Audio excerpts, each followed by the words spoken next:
सारे जहां के मालिक तेरा ही आसरा है, राजी है हम उसी में जिसमें तेरी रजा है। सारे जहां के मालिक तेरा ही आसरा है, राजी है हम उसी में जिसमें तेरी रजा है।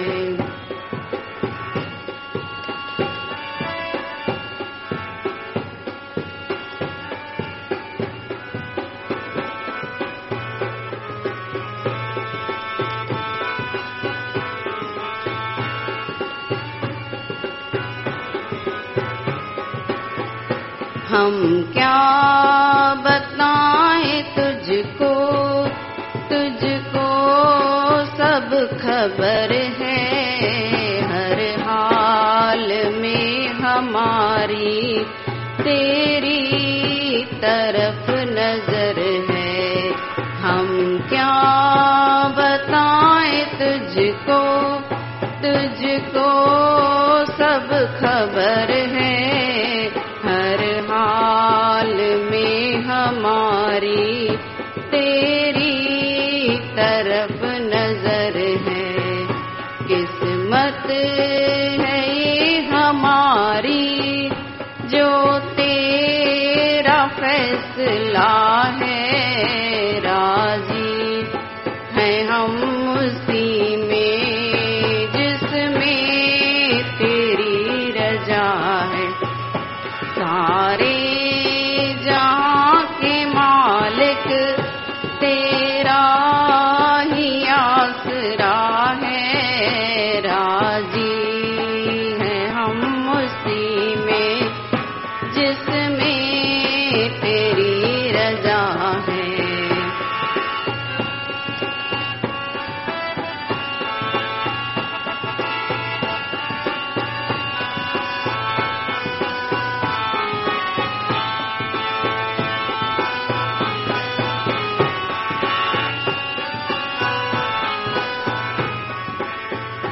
हाथों को हम दुआ की खातिर मिलाए कैसे, सजदे में तुम्हारे सर को झुकाए कैसे। हाथों को हम दुआ की खातिर मिलाए कैसे, सजदे में हम तुम्हारे सर को झुकाए कैसे। मजबूरियां हमारी सब तू ही जानता है, राजी है हम उसी में जिसमें तेरी रजा है। सारे जहां के मालिक तेरा ही आसरा है, राजी है हम उसी में जिसमें तेरी रजा है।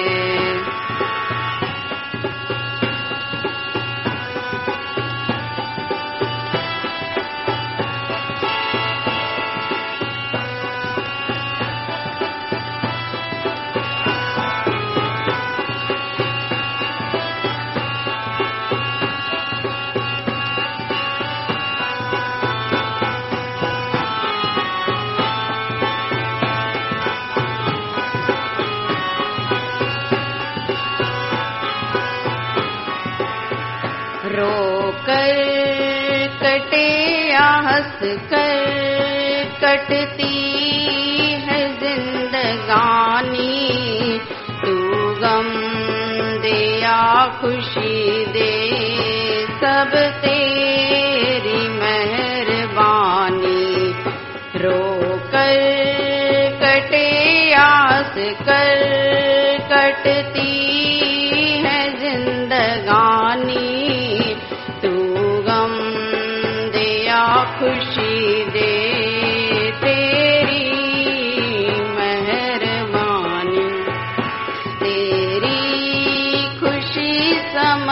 कर हर गम भुला दिया है। राजी हैं हम उसी में जिसमें तेरी रजा है। सारे जहां के मालिक तेरा ही आसरा है। राजी हैं हम उसी में जिसमें तेरी रजा है।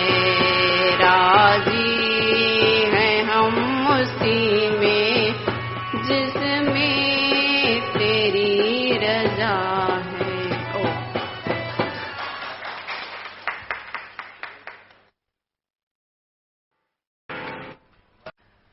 ओ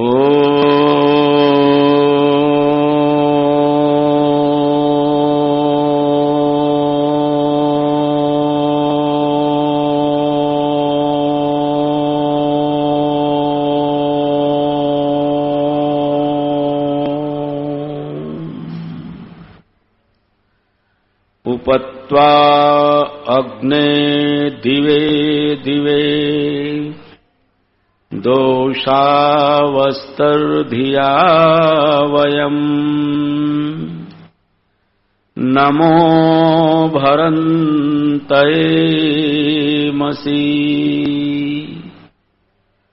ॐ शान्ति शान्ति शान्ति।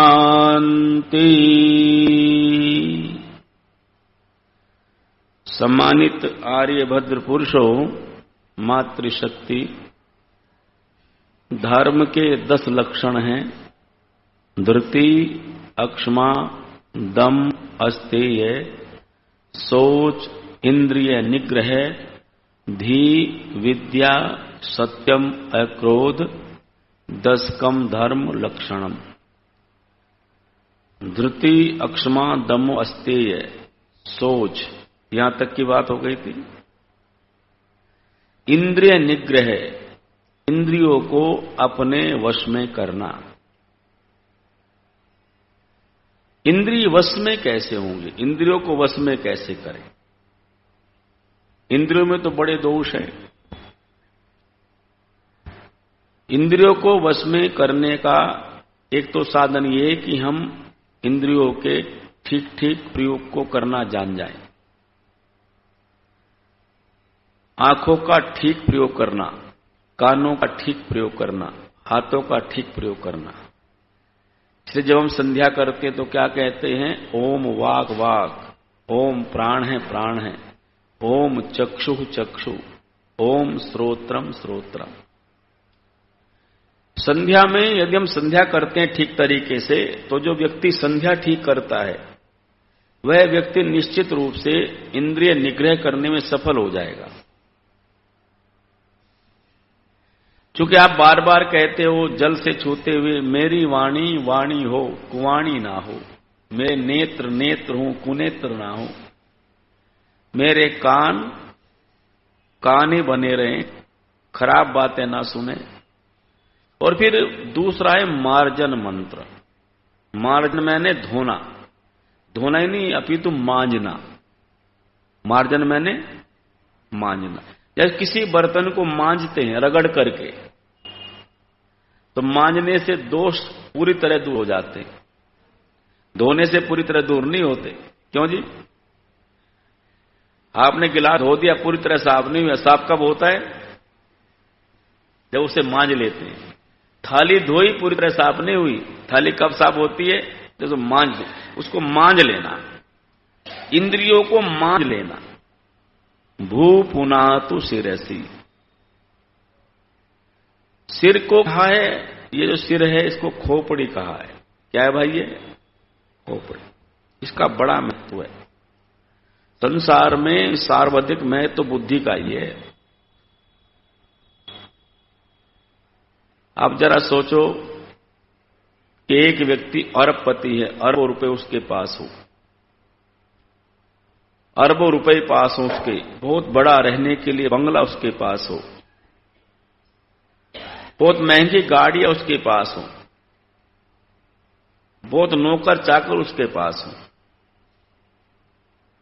और उसके बुद्धि के कंप्यूटर का कोई सॉफ्टवेयर उड़ जाए, अर्थात उसकी बुद्धि खराब हो जाए, बोलो वो धन उसको सुख दे सकता है? जल्दी बताओ। पागल व्यक्ति को कोई चीज सुख दे सकती है? कितनी सी बात हुई, बस संपूर्ण संपत्ति एक तरफ और बुद्धि एक तरफ। इसलिए हम बुद्धि के विनाश करने वाले साधनों से बचें, जिनसे बुद्धि का विनाश होता है। ऐसे कर्म जिनसे बुद्धि निरंतर विनाश को प्राप्त होती है, उससे बचने का प्रयत्न करें। अच्छा, कभी कभी बुद्धि मनुष्य में बहुत होती है, पर वो अपनी उस बुद्धि का दुरुपयोग बहुत करता है, दूसरे को धोखा देने में, दूसरे को धोखा देने में। करता नहीं करता बोलो? घर में भी ऐसा होता है, परिवार में भी होता है। अपना प्रभुत्व स्थापित करने में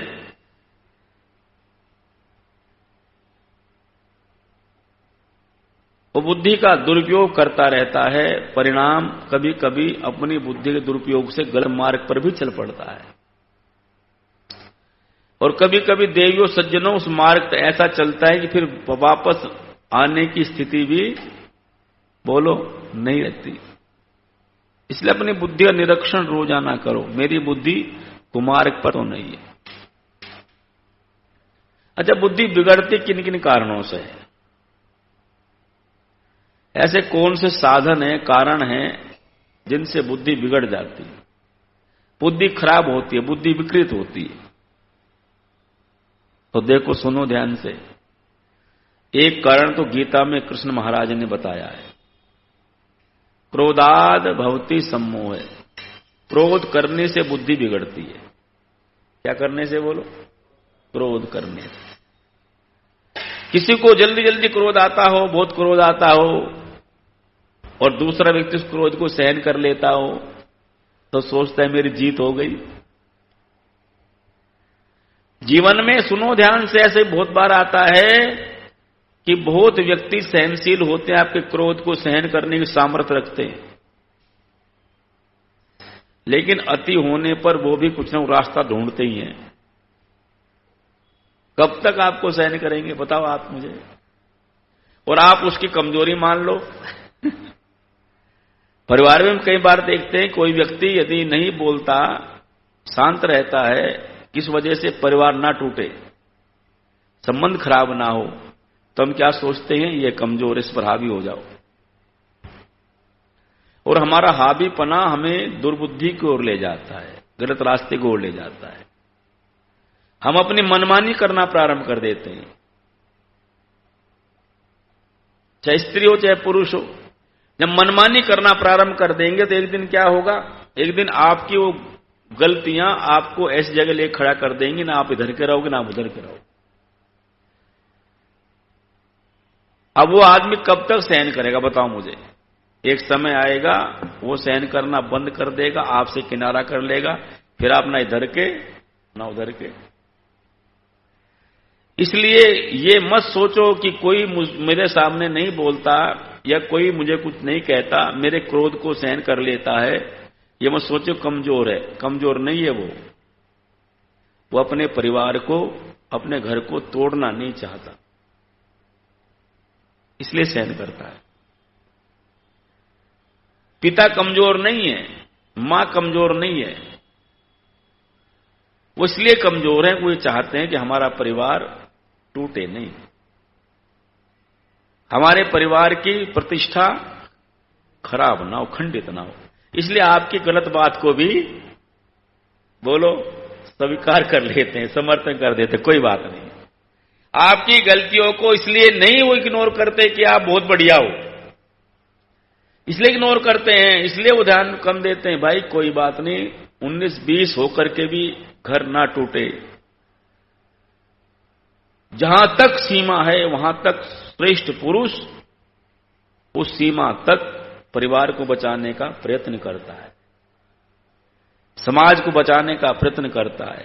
लेकिन जब सीमा उल्लंघित हो जाती है, जब उसे लगता है कि अब ये सीमाएं अब नहीं रही हैं, तब वो जो करता है उसका परिणाम आप सबके लिए फिर घातक ही होता है। इसलिए अपने क्रोध में अपने महत्व को क्रोध के कारण से कमजोर मत करो। क्रोध आएगा आपकी बुद्धि को नष्ट करेगा। क्रोध जब भी आएगा आपकी बुद्धि क्या करेगा? हानि करेगा, आपकी बुद्धि को नष्ट कर देगा। इसलिए क्रोध में अत्यधिक क्रोध करने वाले लोग, जरा जरा सी बात पर गुस्सा करने वाले लोगों की निर्णय करने की शक्ति समाप्त हो जाती। याद रखना, निर्णय करने की शक्ति समाप्त हो जाएगी तो फिर क्या होगा? फिर आपके पास क्या बचा? बुद्धिर्नाशम प्रणश्यति, बुद्धि का नाश हो गया। दूसरा बुद्धि नष्ट होने का दूसरा कारण है अभक्ष पदार्थों का सेवन करना। जो मदकारी द्रव्य हैं, बुद्धि लुम्प्यति मदकारी द्रव्य उच्यते, जो बुद्धि का नाश करने वाले द्रव्य उनको मदकारी का, जैसे शराब है, गुटखा है, पान मसाला है, बीड़ी है, सिगरेट है, ये सब क्या है? ये मदकारी द्रव्य जिनमें नशा है। जिनमें नशीली चीज क्या करेगी? बुद्धि का भांग है, गांजा है। आजकल लोग स्मैक का प्रयोग करने लगे, कुछ और खाने लगे। विद्यार्थियों में उल्टी लत आ गई है, स्कूलों में आ गई है। ये क्या करेंगी चीजें? ये बुद्धि लुम्प्यति, बुद्धि का विनाश करेंगी। अधिक मिर्चें हैं, अधिक चटपटा पदार्थ है, अधिक सोना, अधिक जागना, समय से कोई काम न करना, ये सब अपनी आपकी बुद्धि पर प्रभाव डालती है।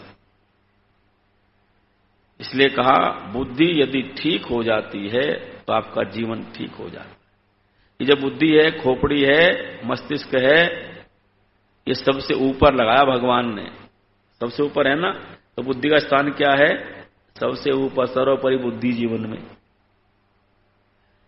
और देखो इसमें बहुत सारी बातें खोई पड़ी हैं, है ना? खोई पड़ी है ना, इसलिए इसका नाम खोपड़ी है। सारी बातें किसके भीतर खोई पड़ी है? कितनी बातें इसके भीतर, अच्छी बुरी, सत्संग की, कुसंग की, बचपन की, जवानी की। क्यों जी, है कि नहीं सत्यनारायण जी? कितनी बातें खोई पड़े, कितने भजन इसके भीतर खोई पड़े हैं, कितनी बातें, कितना सत्संग है, कितनी व्यापार की बातें, सब कहां पड़ी हैं? इसी कंप्यूटर में फीड है। इससे बड़ा कंप्यूटर कोई हो नहीं सकता। पर देखो उस कंप्यूटर का, जैसे किसी कंप्यूटर का, मोबाइल का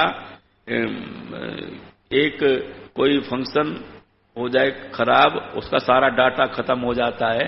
इसका कोई फंक्शन खराब हो जाए सारा डाटा उड़ जाता है इसका भी। इसलिए बुद्धि नहीं होगी तो पशु जैसा फिर बांध के रखना पड़ता है मनुष्य को। धियो यो न, क्यों कहा? मेरी बुद्धि ऐसी बनाओ भगवान, याम मेधाम देवगणा पितरश्च उपासते, वह बुद्धि जो सृजन करने वाली हो, मेरे घर का, मेरे परिवार का, मेरे राष्ट्र का। प्रत्येक महिला चिंतन करे, प्रभु ऐसी बुद्धि दो जिससे मेरा परिवार आनंद को प्राप्त करे, बढ़े, मैं परिवार के लिए कल्याणकारी बनूं, घातक ना बनूं, मेरी संतति योग्य हो, ऐसी बुद्धि दो मुझे, मैं इनका निर्माण ठीक से कर सकूं। ऐसी प्रार्थना किया करो भाई, प्रभु मुझे वो बुद्धि दो जो सात्विक बुद्धि है। और सात्विक बुद्धि सात्विक खान पान से आती है, सात्विक व्यवहार से आती है।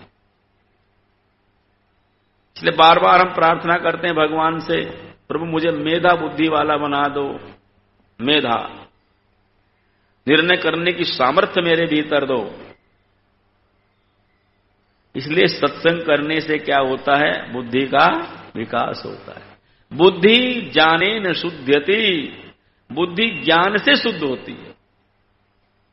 जितना आपका ज्ञान बढ़ेगा, जितना आपका विज्ञान बढ़ेगा, उतना आपका बुद्धि का विकास होगा, और जितनी बुद्धि का विकास होगा उतना आप संसार में सुख प्राप्त करोगे। याद रखना, बुद्धि से सुख मिलता है, बुद्धि से धन मिलता है। मुझे बताओ, कोई पागल हो जाए व्यक्ति, पागल अरबोपति भी, क्या अरबों रुपए उसको फिर सुख दे सकते हैं? और बुद्धि क्या देती है? सुख। बुद्धि वह है जिसके बल पर व्यक्ति जीरो से हीरो बन सकता है। इसलिए कहा, बुद्धि जिसकी श्रेष्ठ होती है, भू पुनातु शिरसी, भगवान मेरी यह जो सिर है ये पवित्र रहे। मेरी बुद्धि कैसी रहे? पवित्र रहे, पवित्र बुद्धि हो, कुसंग में जाने वाली बुद्धि ना हो। इसलिए मार्जन मंत्रों में सबसे पहला कहा, भू पुनातु शिरसी, मेरा सिर, मेरी बुद्धि पवित्र हो। और देखो, बुद्धि पवित्र करने का साधन है सत्संग, स्वाध्याय, ज्ञान। ज्ञान विज्ञान आपको मिलता रहे तो वो बुद्धि की खुराक है। भुवः पुनातु नेत्रयो, मेरे नेत्र पवित्र हों। क्यों? नेत्रों से ही हम देखते हैं और देखने से ही हमारे भीतर पाप जाता है। आपने कोई सुंदर दृश्य देखा, सुंदर पुष्प देखा, सुंदर वस्तु देखी, उसके प्रति आपके मन में राग पैदा हुआ, देखने से हुआ कि नहीं हुआ? इसलिए लिखा, आंखें ही बला लाती हैं आदमी पे अक्षर। श्यामलाल जी, आंखें ही बला लाती हैं आदमी पे अक्षर। इसलिए अंधे ही अच्छे हैं, बिना नहीं अच्छा। अंधे ही अच्छे हैं, बिना नहीं अच्छा। आंखें बला लाती हैं, आंखें देखी और पाप की ओर बढ़ गया मनुष्य। आंखों ने देखा, ये पदार्थ मुझे प्राप्त होना चाहिए, उसने वासना जागृत कर दी। पूरा इतिहास भरा पड़ा है संपत्ति के प्रति। देखो कैसे कैसे इतिहास में कारनामे हुए। इसलिए आंखों में क्या हो? आंखों में शुद्धि हो। मातृवत परदारेशु।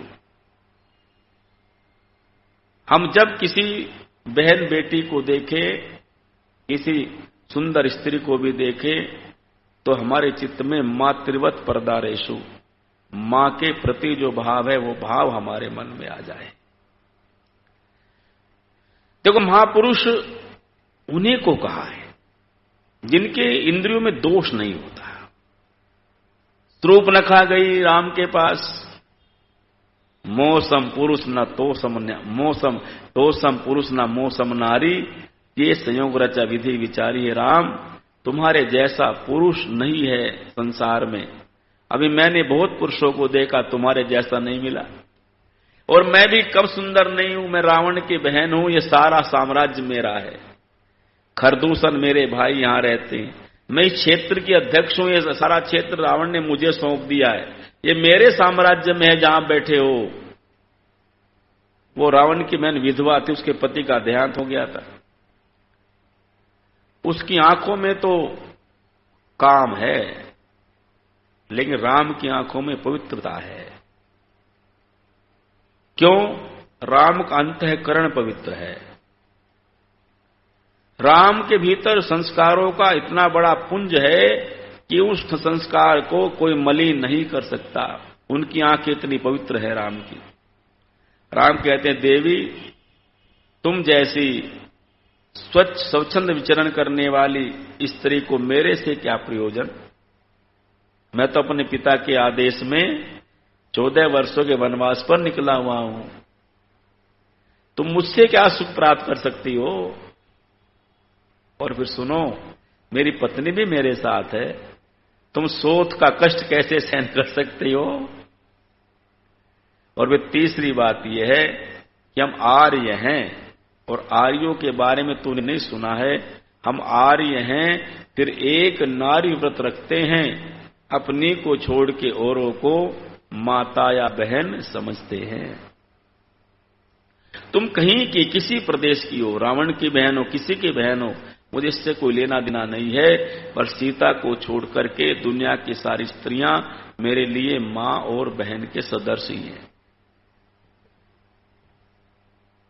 लक्ष्मण के पास जब गई, देखो लक्ष्मण की पवित्रता, चरित्रवान व्यक्ति का यश फैलता है दुनिया में।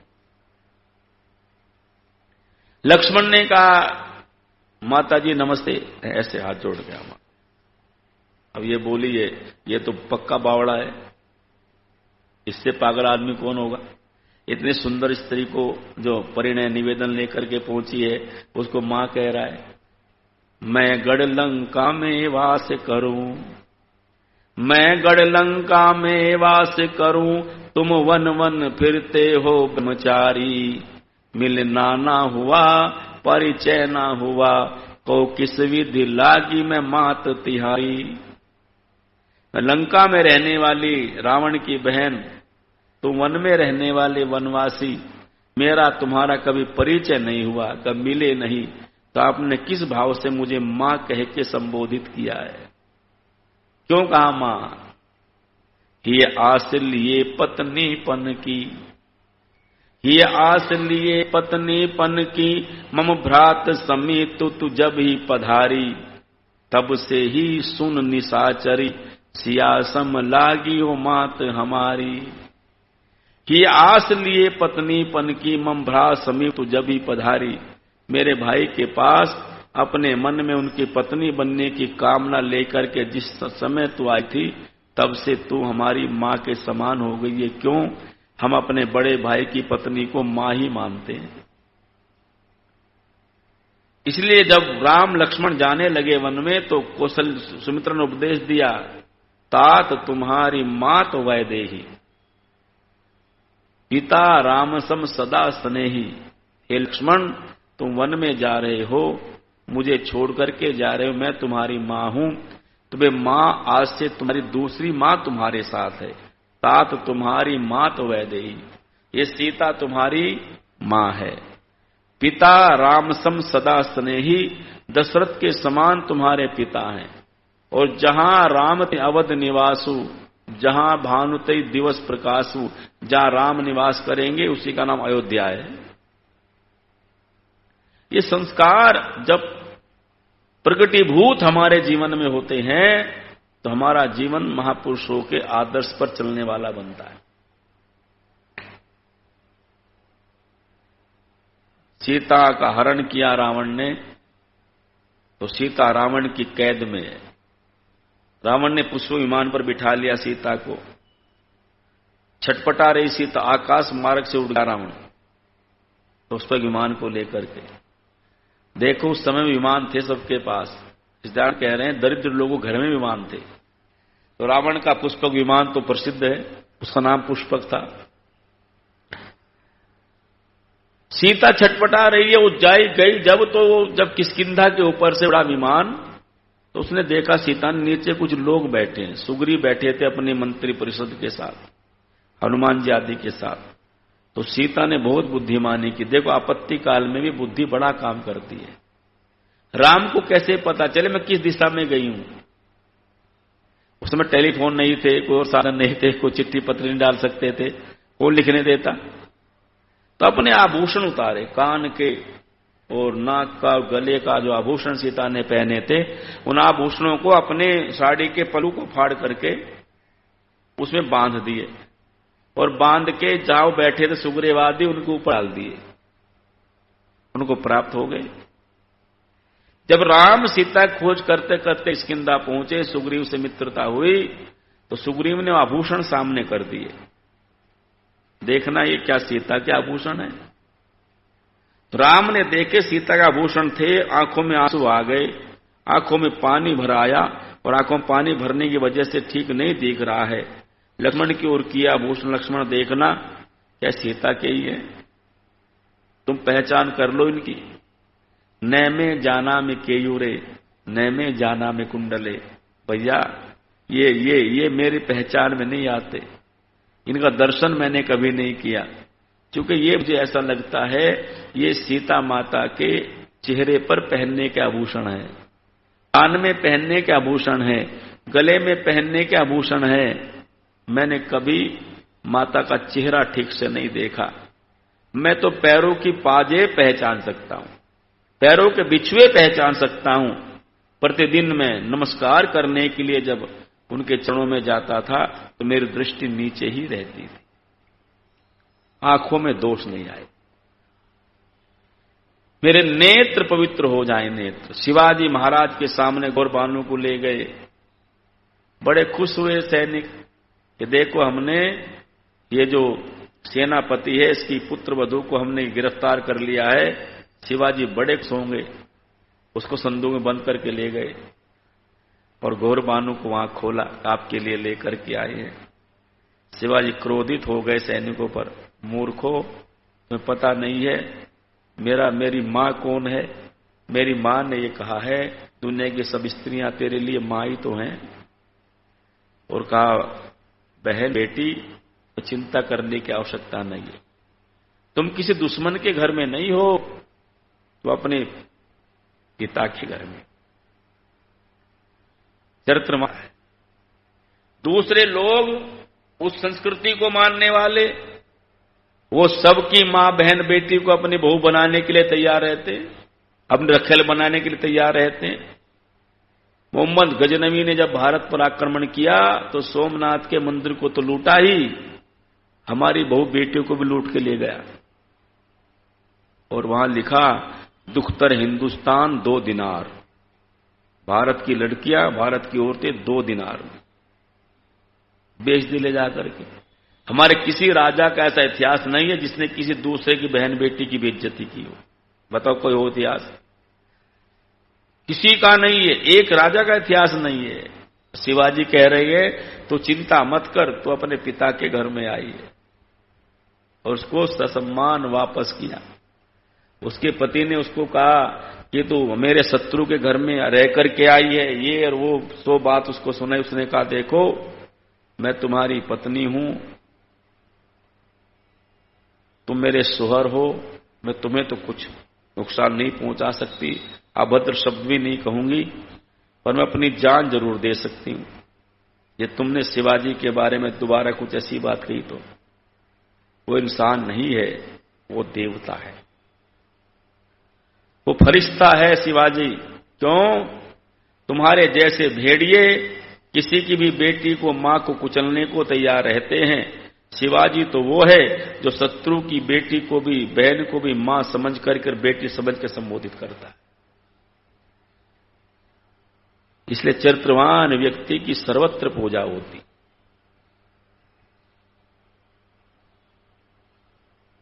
नेत्र हमारे शुद्ध हो जाएं, आंखों में देखने का दोष ना हो। भगवान मेरी दृष्टि पवित्र हो, मेरी बुद्धि पवित्र हो, मेरी दृष्टि पवित्र हो, मेरे दृष्टि में दोष ना आ पाए। मैं हर संबंध को उसी दृष्टि से देखूं जो उसमें देखने की उचित दृष्टि मुझे आपने प्रदान की है। इसलिए संध्या के मंत्रों में कहते हैं मेरा सिर पवित्र हो, मेरी आंखें पवित्र हो, भू पुनातु शिरसि पुनः पुआतु नेत्रयो स्व पुनातु कंठे, मेरा कंठ पवित्र हो। कंठ में क्या होती है जी? कंठ में होती आवाज, शब्द कंठ से निकलता है। मेरे शब्द पवित्र हो, मेरे शब्द अशब्द ना हो, कुशब्द ना हो, कुवाणी ना हो। याद रखना वाणी का बड़ा साम्राज्य है, सुख का आधार है वाणी। वाणी भगवान का दिया अनमोल रत्न आपके पास है। तो संध्या करते समय कहा मेरा कंठ शुद्ध हो, मेरे कंठ में से उत्तम शब्द निकलें, खराब बातें ना निकलें। वाणी एक अमोल है जो कोई बोले जानी, ये तराजू तोड़ी के तब मुख बाहर आनी। मेरा हृदय पवित्र हो, मेरी नाभि पवित्र हो, मेरे पैर पवित्र स्थानों पर जाएं और मेरे पूरी इंद्रियों का मार्जन हो जाए। मार्जन मैंने मंज जाएं, शुद्ध हो जाएं। इसे कहते हैं इंद्रिय निग्रह। जब हम इंद्रियों को शुद्ध बना लेते हैं तो हमारे कर्म भी क्या हो जाते हैं? शुद्ध हो जाते हैं। ओम द्यौ शांतिरंतरिक्षं शांति पृथ्वी शान्तिरापः शान्तिरोषधयः शान्ति वनस्पतयः शान्तिर्विश्वे देवा शान्ति ब्रह्म शान्ति सर्वं शान्ति शान्तिरेव शान्ति सामा शान्तिरेधि ओम शान्ति शान्ति शान्ति। जो बोले सो अभय धर्म की जय। सभी को सादर नमस्ते, धन्यवाद।